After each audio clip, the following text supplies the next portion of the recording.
క్యారెట్‌తో మీకు ఒక మంచి స్వీట్ రెసిపీ చూపిస్తానండి. అదే క్యారెట్ రసమలై.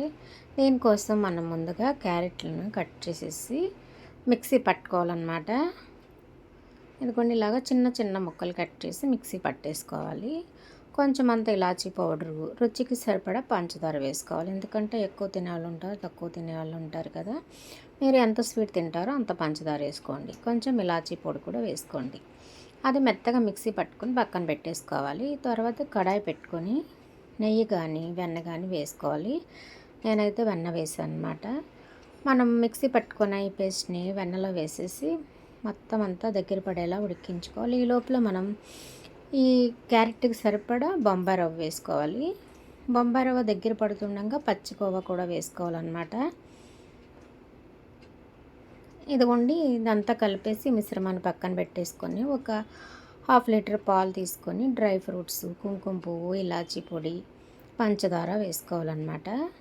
దీనిలో ఈ పాలల్లో కూడా మీ టేస్ట్కి సరిపడా పంచదార వేసుకోండి.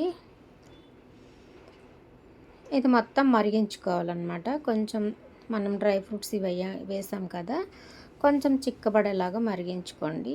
అప్పుడు టేస్ట్ బాగుంటుంది. ఈ లోపల మనం ఈ క్యారెట్ పేస్ట్ని మొత్తం ఇలా బాల్స్లా చుట్టేసుకొని ఒక బౌల్లో వేసేసుకొని మనం మరిగించుకున్న పాలు తీసుకొని ఇందులో వేసేయాలన్నమాట. అంతేనండి, ఎంతో రుచికరమైన టేస్టీ అయిన క్యారెట్ రసమలై రెడీ అయిపోతుంది. ఇది ఇలా తిన్నా బాగుంటుంది, ఫ్రిడ్జ్లో పెట్టుకొని చిల్డ్గా తిన్నా కూడా బాగుంటుంది అన్నమాట.